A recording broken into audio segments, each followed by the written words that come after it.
So, this is really problematic because what we're facing now in this country is an all out war.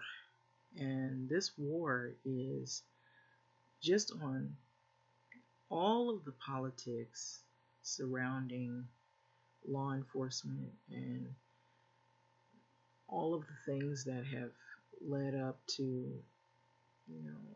George Floyd, the verdict of Derek Chauvin, and also what has happened January the 6th. And I believe this is what sparks all of this. So this article was just in recently.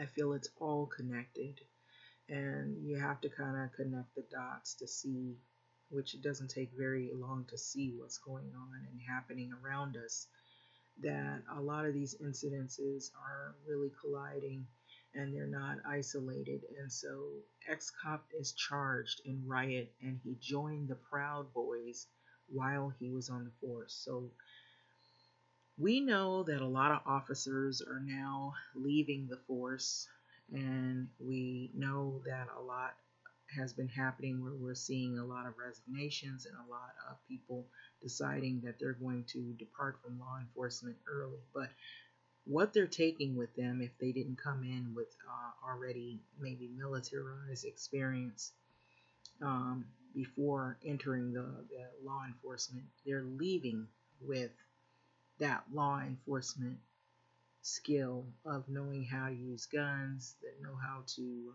defend themselves in an event of a situation. They know things that maybe regular people who are not involved in law enforcement don't have skills or knowledge to do. And so this article is very alarming because I don't believe this is just one person. There's been a lot of things that are happening under the shadows. I don't believe people really are aware how dangerous all of this is, and the FBI right now is currently trying to investigate a lot of this. So an ex-cop is charged in a Riot joined Proud Boys while he was on the force. This is by Kelly Wheel. And so you see him here, he's pictured here. And this is what makes this really scary, because this man, he actually was a law officer.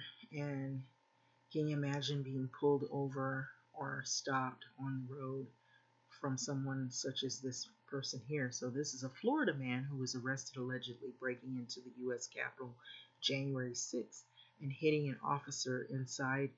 A police officer inside is himself,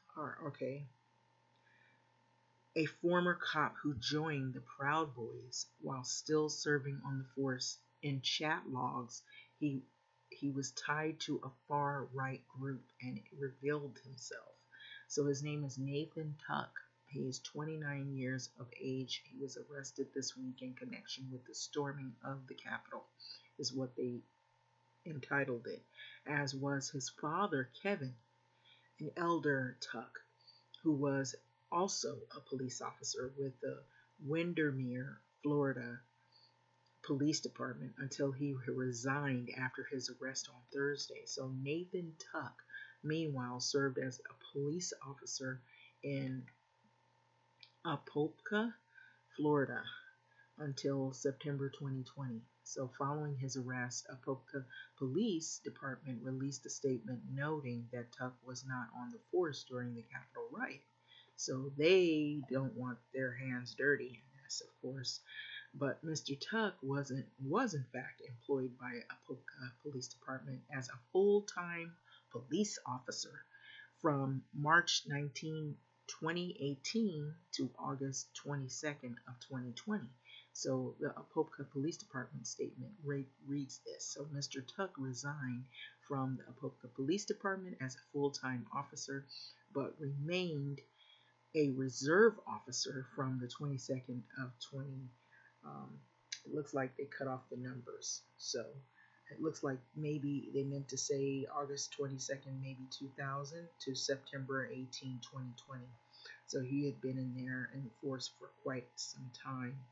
And so Mr. Tuck was not employed by Apopka Police and they got the date wrong there. So I just want to remind you. So um, he was he was not employed with the Apopka Police uh, de- Department at the time of the incident that led to his arrest. And so the younger Tuck was, however, a police officer when he had filed an application to join the Proud Boys, according to the chat logs that were reviewed by the Daily Beast. So in the application in summer 2019, Tuck indicated that he had wished to join the far-right paramilitary. Listen to that. They're a paramilitary group, and it was because he had hoped to beat up opponents on the left. And so Tuck's Proud Boy affiliations were also reported by Creative Loafing, Tampa Bay, shortly before the publication of this story. So, on an application that included his name, location, and a photograph, Tuck wrote that he had wanted to join the Proud Boys because I see an increase in radical leftist ideology that is beginning to affect uh, my life. Okay, so I don't want to stand by while the very foundation of America is being eroded by insane communists. And also, I want to fight Antifa. So that's another issue that comes to play when all of this is going on. So, public records show that Nathan Tuck obtained a license to sell insurance in September 2020, and then when he was reached by phone at a Apopka, Florida number associated with the insurance license, a man told the Daily Beast Friday that the number was not Tuck's. So Tuck did not return the request for comment at his place of business, his email address.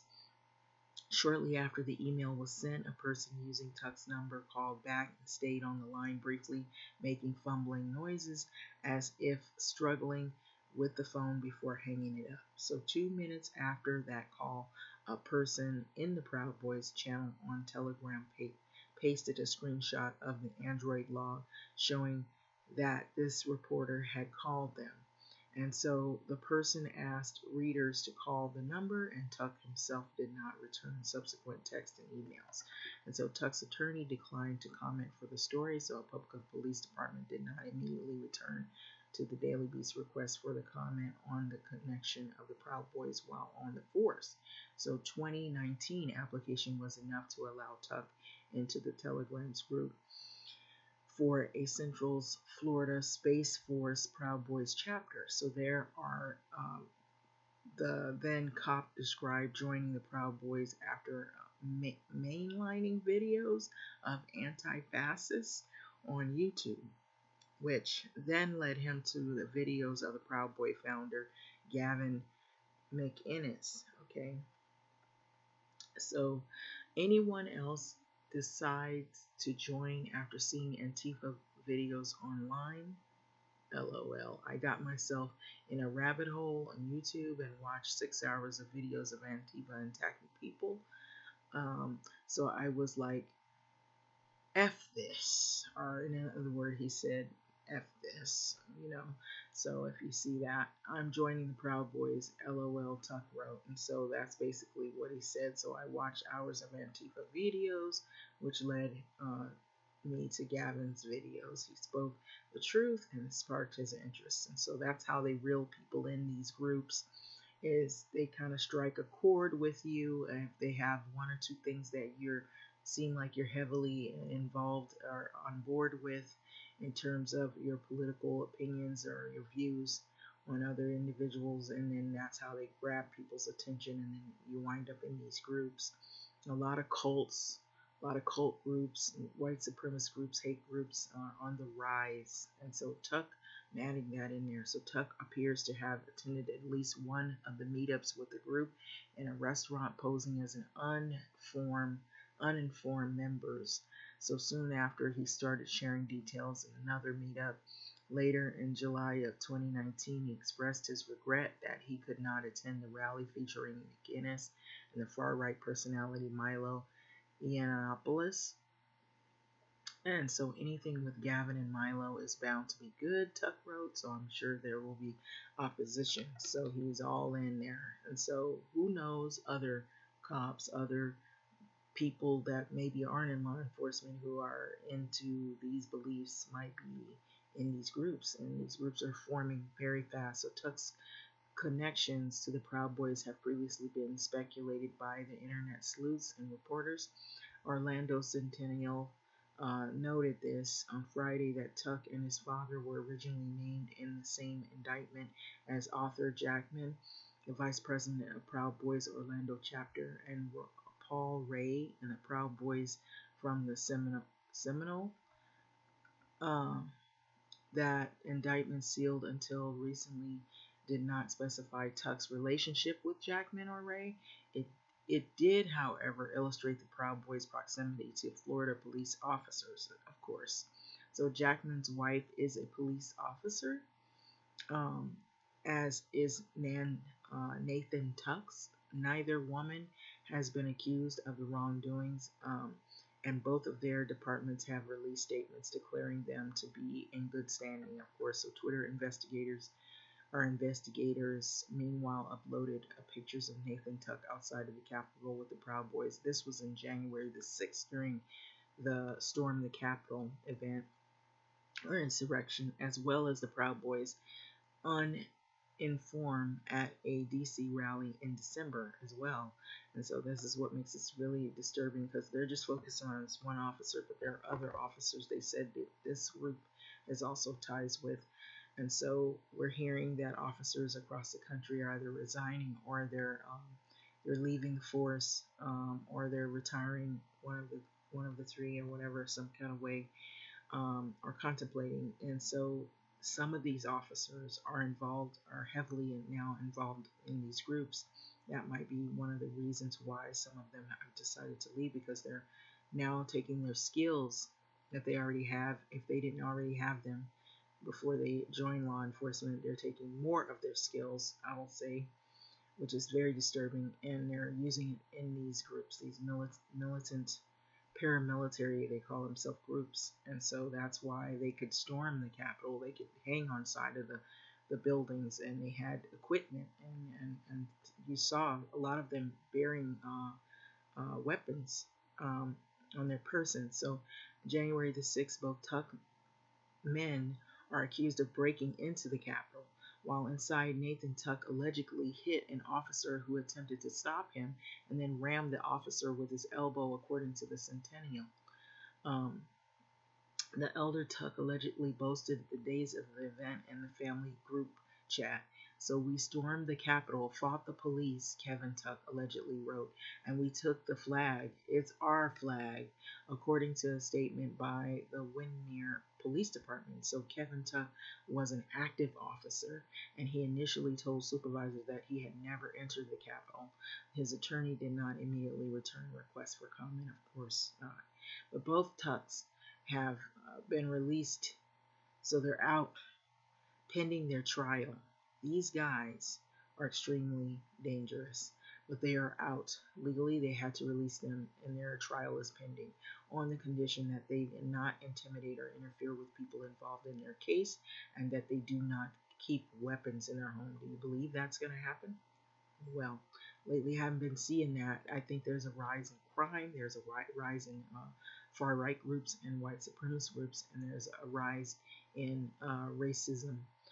If it's already been there, but it's just a rise in the overt racism, let's put it that way, where you're seeing it in real time, where people are being discriminated, or they're being ridiculous excuses why they get kicked out of some organization, or they are discriminated against for some crazy, wacky reason, and everybody's looking at it and trying to figure out, okay, you know, there's nothing I can think of except racism. This is the reason why they're doing this, targeting certain people. So we're seeing a lot of this. And so this judge allowed Nathan Tuck's wife to keep her service weapon at the home in the place Tuck could not reach. Okay, that's what they think, that she's going to keep it away from him. Do you think that's going to happen?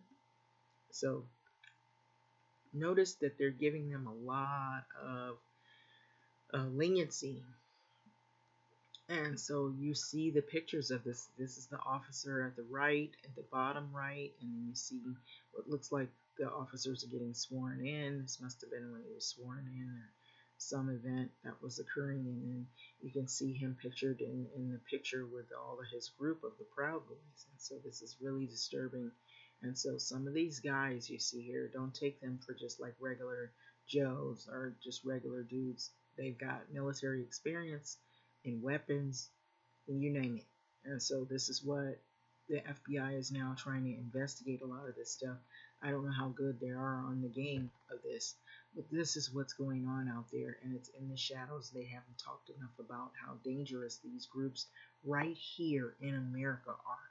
You know, they talk about terrorist groups outside of America and them coming in and infiltrating or coming across the border and doing all this crazy harm. But we've got people that are right here on American soil, born and bred people that are from here, this country, that are plotting to do some bodily harm in big ways. And you've got groups of them. You don't have just one and two people doing it, and they're catching one and two and three, and no, these groups are swelling. And so this is the thing. This is a big threat right here. If it ever was any threat that they need to be really concentrating on, because this is no joke. And what are we hearing? The George Floyd incident and what happened with George Floyd and the cop. He got charged many years, like what, like 2 decades, or and he could appeal.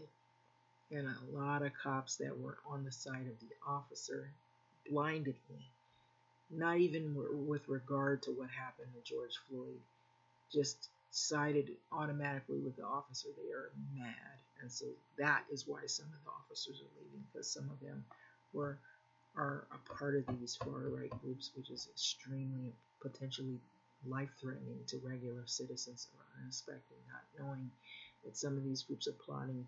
You have some people who are a lot more extreme left.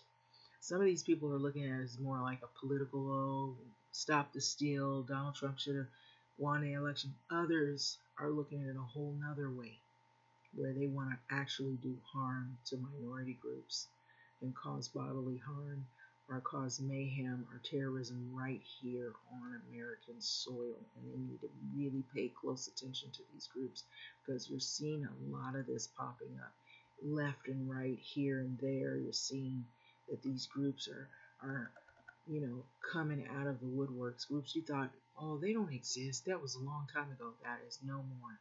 You have groups that have spawned from old time racism, from back when they were riding around on horses with white sheets, and it was the KKK. Now you have these neo Nazis, and you had the far right groups, which was now you got these the Proud Boys, and there's so many groups, the alt-right, all these groups, and probably a whole uh, lot more that are under the shadows. They're chatting in dark webs. They're probably plotting. You got some groups that are even more extreme. They're probably plotting with people from over across the border of other countries that are looking to do harm and do a lot of damage and make their name in lights. And so this is what they need to be focusing on, because we're in a vulnerable state all over the world where this virus is run amok.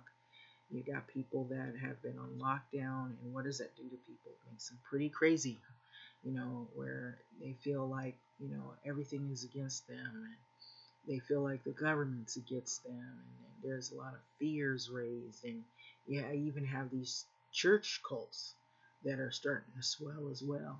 You gotta watch that, what their whole ulterior motive is. We don't want to see a repeat of Jim Jones, but I'm afraid we might see that.